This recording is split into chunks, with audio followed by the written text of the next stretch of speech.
बाघ की सुरक्षा के लिए राज्य सरकार द्वारा राज्य भर के व्याघ्र प्रकल्प में रेड अलर्ट जारी करने के बाद मेलघाट में भी चौकसी बढ़ा दी गई है।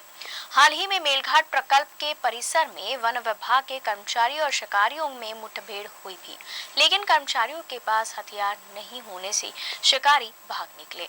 इस घटना से न सिर्फ शिकारियों के मंसूबे उजागर हुए, बल्कि वन विभाग की कमियां भी सामने आई है। ताड़ोबा अंधारी व्याघ्र प्रकल्प में हुई बाघों की शिकार के बाद राज्य सरकार ने राज्य भर के व्याघ्र प्रकल्प और अभयारण्यों में रेड अलर्ट जारी किया है। गौरतलब है कि शिकारियों की टोली द्वारा 25 बाघों की सुपारी लेने की गुप्त जानकारी वन विभाग ने उजागर की थी, जिसके बाद एहतियात बरते जा रहे हैं। सरकार की चेतावनी के तहत मेलघाट व्याघ्र प्रकल्प परिसर में भी सुरक्षा व्यवस्था कड़ी कर दी गई है। गौरतलब है कि हाल ही में मेलघाट परिसर में वन विभाग के कर्मचारी और शिकारियों के बीच हल्की मुठभेड़ होने के बाद इस परिसर में भी शिकारियों की मौजूदगी दर्ज की गई है, जिसे देखते हुए मेलघाट परिसर में चौकसी के कड़े इंतजाम किए गए हैं।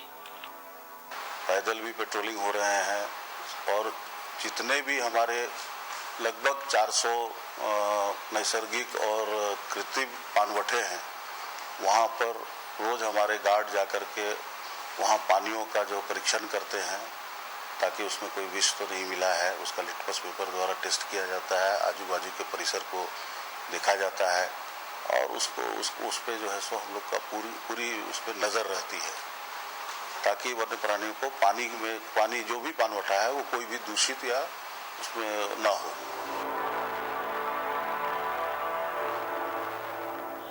वन विभाग ने भले ही कड़े इंतजाम करने का दावा किया हो, लेकिन बिना किसी हथियार से शिकारियों का मुकाबला कैसे होगा, यह बड़ा सवाल है। वन मंत्री पतंगराव कदम ने शिकारियों को देखते ही गोली मारने के आदेश दिए हैं, लेकिन बंदूक ही ना रहे तो गोली कैसे चलेगी। इसी वजह से मेलघाट परिसर में हाल ही में हुई मुठभेड़ के दौरान शिकारी ही वन विभाग के कर्मचारियों को बंदूक का धाक दिखाकर भाग निकले और कर्मचारी हाथ मलते रह गए। वो भाला इनकी दिशा में दिखाकर और काफ़ी तेज से इनको कुछ आहत करने के दृष्टिकोण से दौड़ा। हमारे गार्ड ने इसमें काफ़ी बहादुरी दिखाते हुए उसका सामना किया, उसको ज़मीन पर गिराकर उसके जो है सो भाले को जब्त किया और उसके साथ जो भरमार बंदूक के इस्तेमाल में आने वाली जो वस्तुएं होती हैं जैसे लेड पाउडर या छर्रे, वो सब उनके पास से जब्त किया गया और उस आदमी को ताबे में लेकर के वो अपने रेंज हेडक्वार्टर की तरफ ला रहे थे। स्थिति ऐसी हो तो वन विभाग के कर्मचारी शिकारियों से बहादुरी से सामना करे भी तो कैसे और बाघों को बचाए भी तो कैसे।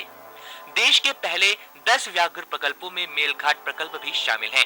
यहाँ फैले जंगल में बाघों की संख्या अधिक है, इसलिए शिकारियों ने यहाँ भी अपना लक्ष्य निर्धारित किया है। यहाँ के स्थानीय आदिवासी लोगों के साथ वन विभाग के कर्मचारी और अधिकारियों में समन्वय का अभाव है। साथ ही मेलघाट वन क्षेत्र की सीमा रेखा मध्य प्रदेश से सटी हुई है और दोनों राज्य के समन्वय के अभाव से शिकारियों को फायदा हो सकता है। ऐसे में वन विभाग को और भी मुस्तैद होने की आवश्यकता है। अमरावती से अरुण जोशी, UCN न्यूज।